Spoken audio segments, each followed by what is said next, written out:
Good morning, starshine. The F says hello. Hey guys, it's early morning. Barely had any coffee and I am just ready to go. I've put nothing on my face as of yet. I've done no skincare, and I thought for today's video, I would do my skincare and answer some random miscellaneous skincare questions that I get from you guys, both here on YouTube as well as over on Instagram a lot. Like, these questions kind of overlap on both platforms. And yeah, I got some new skincare products from SKINSTORE. They are sponsoring today's video. Right now, until September 7th, they are having a really good sale on a ton of different brands that I really love, like exuviance and epionce.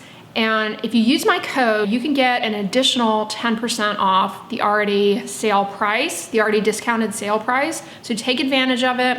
But anyways, I got these Skin Iceland patches. Y'all know I'm a huge fan of these. They're just like eye gel patches, really nice for depuffing. They have Q10 in them, or ubiquinone, which is an antioxidant that can help ward off the visible signs of aging. Anyways, I'm gonna put those on first. Question number one, best ingredients for dark under eye circles. All right, back the bus up. Rather than focusing on ingredients, you have to look at your lifestyle factors, things that aggravate the appearance of dark under eye circles, high salt diet, and seasonal allergies where you're always rubbing your eyes. Take a look at the sodium levels in your diet. You could be retaining a lot of water, and that fluid builds up around the eyes and can aggravate the appearance of dark under eye circles. As far as seasonal allergies, make sure that you're taking your antihistamine on a regular basis. That definitely can help as well. Sleeping on your back can help get the fluid to drain better rather than sleeping on your stomach. That tends to worsen the appearance of morning puffiness.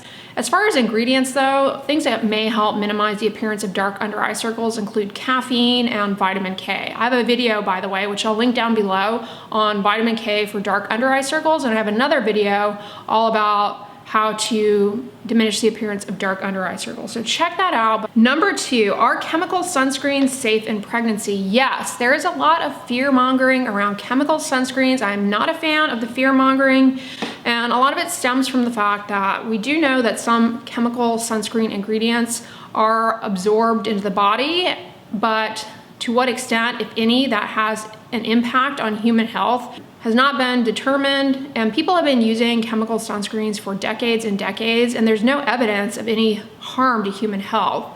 If you take pounds and pounds of octinoxate and put it into a cancer-prone mouse, well, yeah, it's probably gonna get a tumor, but that does not reflect real-world usage. There's no evidence of harm to the developing baby, to your child later on in life, or to you during, before, or after pregnancy from using a chemical sunscreen. The damaging effects of ultraviolet radiation are far greater, and not protecting your skin from the sun is quite damaging. During pregnancy, a lot of issues around hyperpigmentation tend to get worse because of the hormonal changes, and melasma often manifests for the first time. Protecting your skin from the sun is critical to avoid aggravating that and to get it to fade and go away. And wearing sunscreen is one piece of the sun protection package. And avoiding sunscreens out of fear that they're gonna be harmful is just not helpful. Now, if you prefer to avoid chemical sunscreens, that's a personal choice, and I support you in that. In that case, I suggest a mineral sunscreen. They are not absorbed into the body whatsoever. But the reason I do not discourage people from using chemical sunscreens is because, again, there's no evidence for any harm to human health. But for people who have deeper skin tones, chemical sunscreens are a great option because, unlike their mineral counterparts, they don't leave a white cast. So, for example, this is a chemical sunscreen by exuviance. Zero cast with that. Whereas a zinc oxide sunscreen, it may be fine for a paler skin type, but for a deeper skin type, it's gonna leave that lavender ashen look, or make you look completely ghost white. It's just gonna look strange. This one, by the way, is a great choice for oily skin types. I love exuviance. Their chemical peel is also really good. I'll link those down below for you guys. They are on sale. How long is it safe to use tretinoin?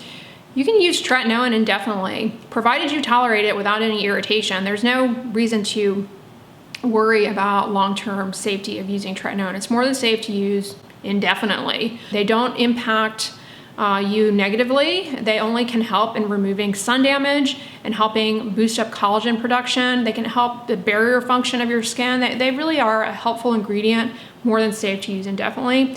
Now, speaking of pregnancy, you do need to pause them during pregnancy. They're not considered safe to use during pregnancy.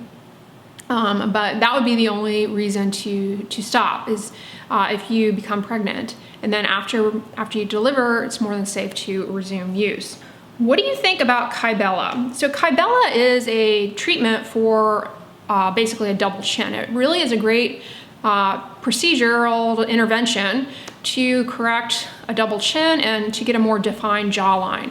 KYBELLA is the brand name of something called deoxycholic acid, which is a natural ingredient. I love things that are all natural. That basically dissolves fat.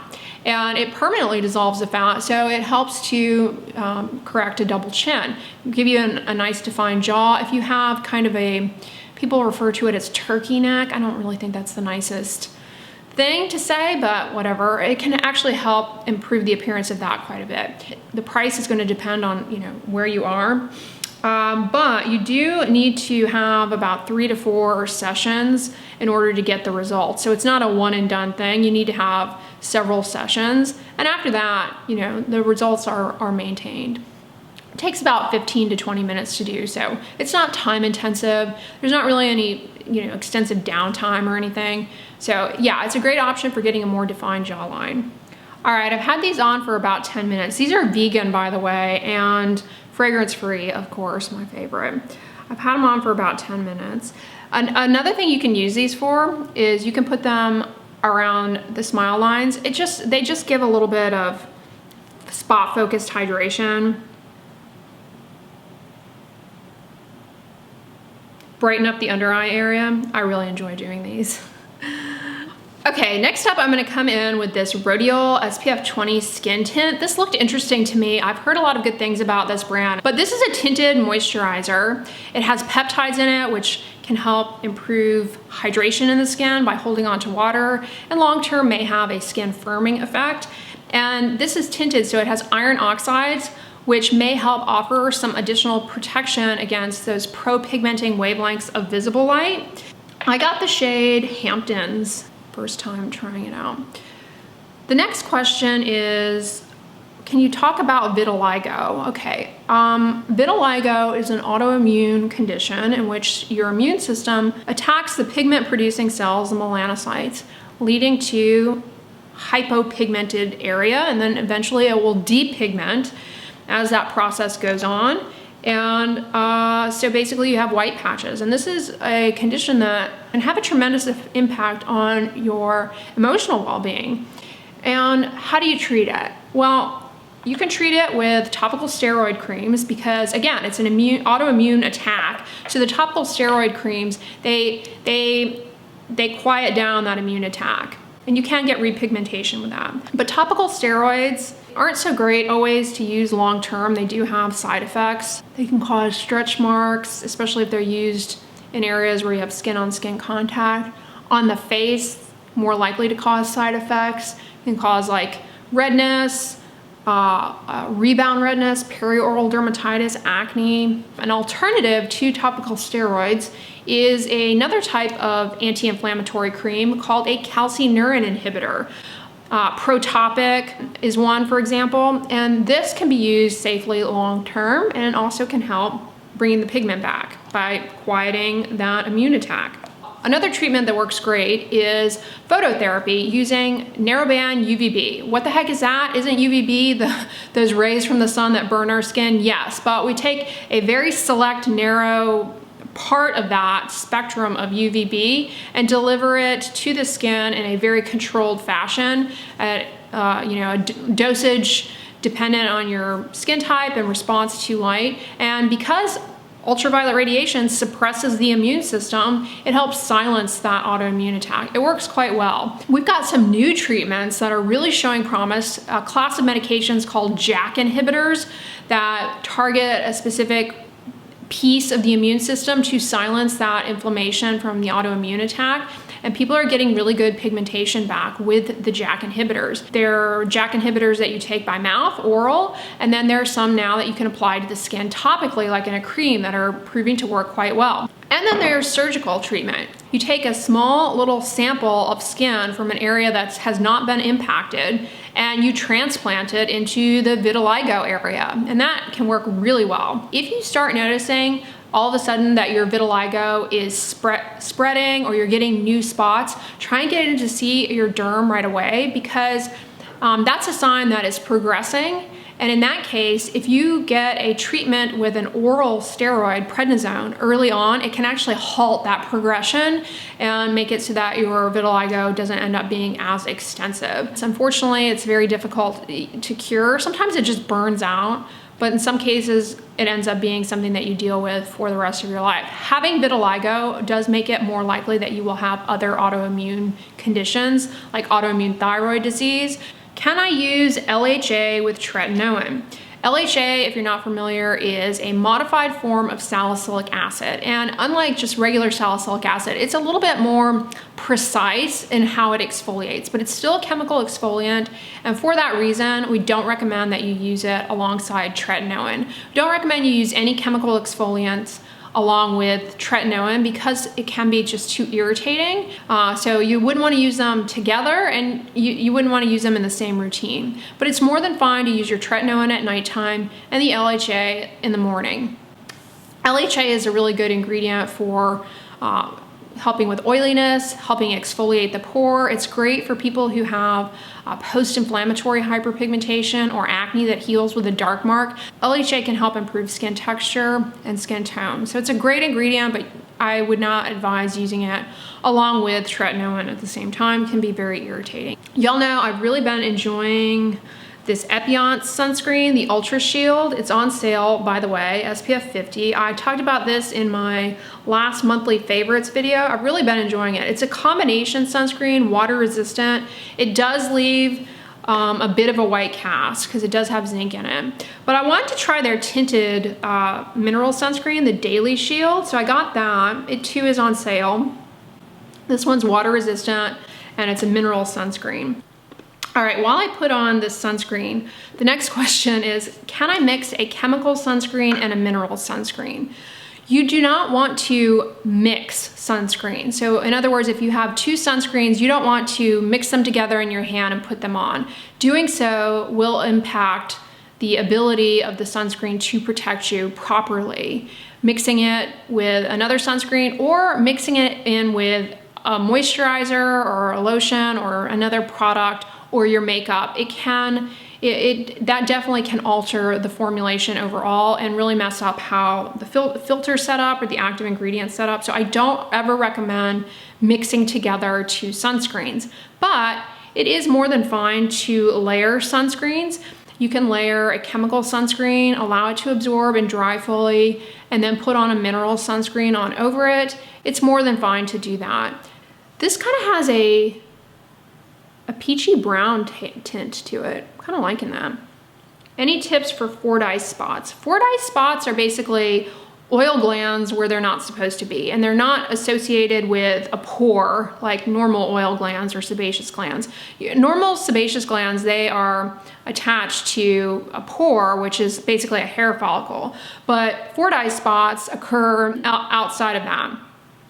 And they're basically little yellowish to skin colored tiny bumps that can happen inside the cheek, on the lips, in the genitalia, and on the areola, the breasts in women. They're not dangerous. You don't have to do anything to them, but some people are bothered by them for cosmetic reasons, in which case they can be removed using a CO2 laser, in some cases a chemical peel, but you have to be very careful because these areas that I've just mentioned, that's very delicate skin, and a lot of things can just be too irritating. I don't suggest going out and using, buying an at-home chemical peel or using like an exfoliant on them, because you can end up causing a lot of irritation in those areas. Or I wouldn't use like tretinoin on them, because that can end up causing a lot of irritation. But they're not dangerous at all. All right, this is a common question that I get thanks to TikTok and You Don't Stop, place where science, rational thinking, morality, ethics, go to die. They have such crazy stuff on that platform. Anyways, the question I get is, what are your thoughts on using a glycolic acid toner as a deodorant? I do not recommend doing that.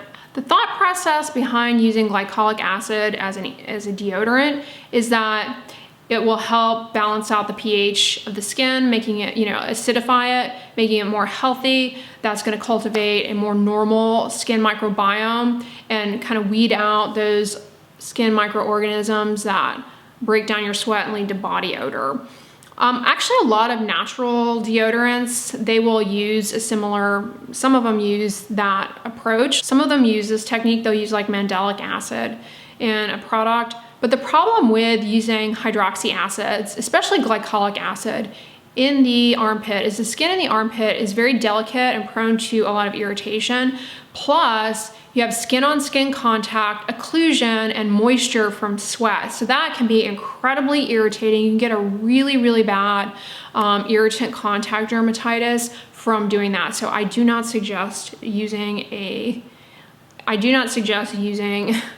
using glycolic acid in the armpit as a leave-on product like that. Decent coverage for a tinted sunscreen if that's what you're looking for. All right, and then the last question I get a lot. Will you be reviewing any MLM skincare brands? Short answer, no. MLM, if you're not familiar, stands for multi-level marketing. And the reason I'm not interested in reviewing these, I have a few reasons to not review them, but if you're not familiar with these, there's a whole genre of content on YouTube talking about how bad they are. They're very polarizing. Most people hate them, and then there are some people who love them, and those people typically are involved in them.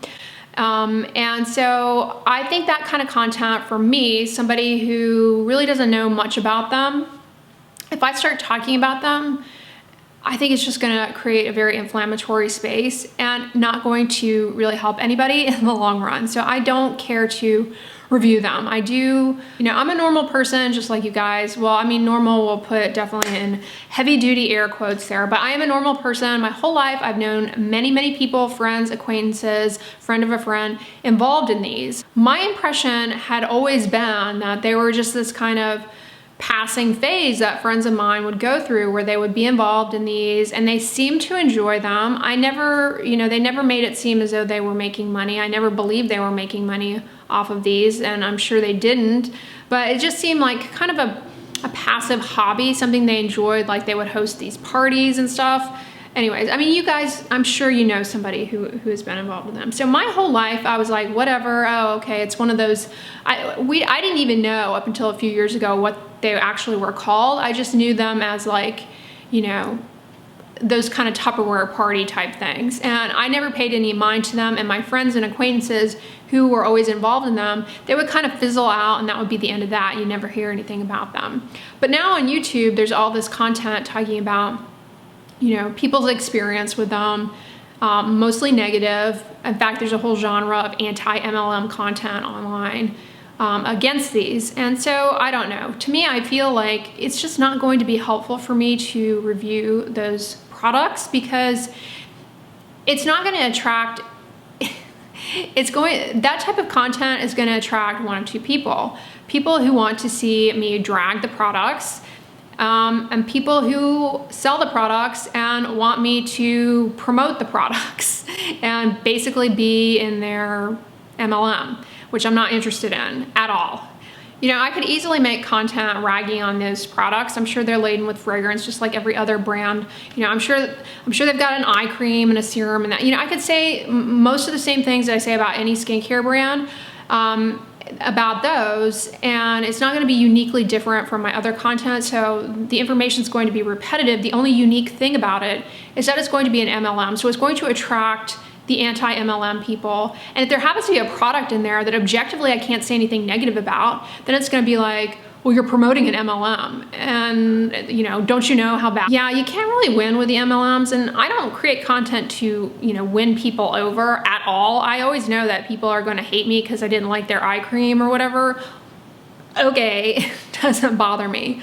But in the case of the MLM, I just feel like my actual core audience is not, this isn't gonna be helpful to you guys. It's not, you know, it's going to serve the needs of people who are, oh my God, these little millipedes are everywhere this year. Sorry. It's gonna serve the needs of people who are looking for anti-MLM fodder. They're looking for me to rag the products. Backtrack to 2016, first few months of my channel, I actually was approached by somebody I know in real life about reviewing products that, you know, a great opportunity or whatever they say. And I did review them actually. I had no idea it was an MLM, and they didn't, you know, I didn't promote them. I said what I would say about any product. I pointed out, I think they were irritating fragrance ingredients or whatever. I was naive at the time, and I didn't realize that was an MLM, and that person was selling these products because they approached me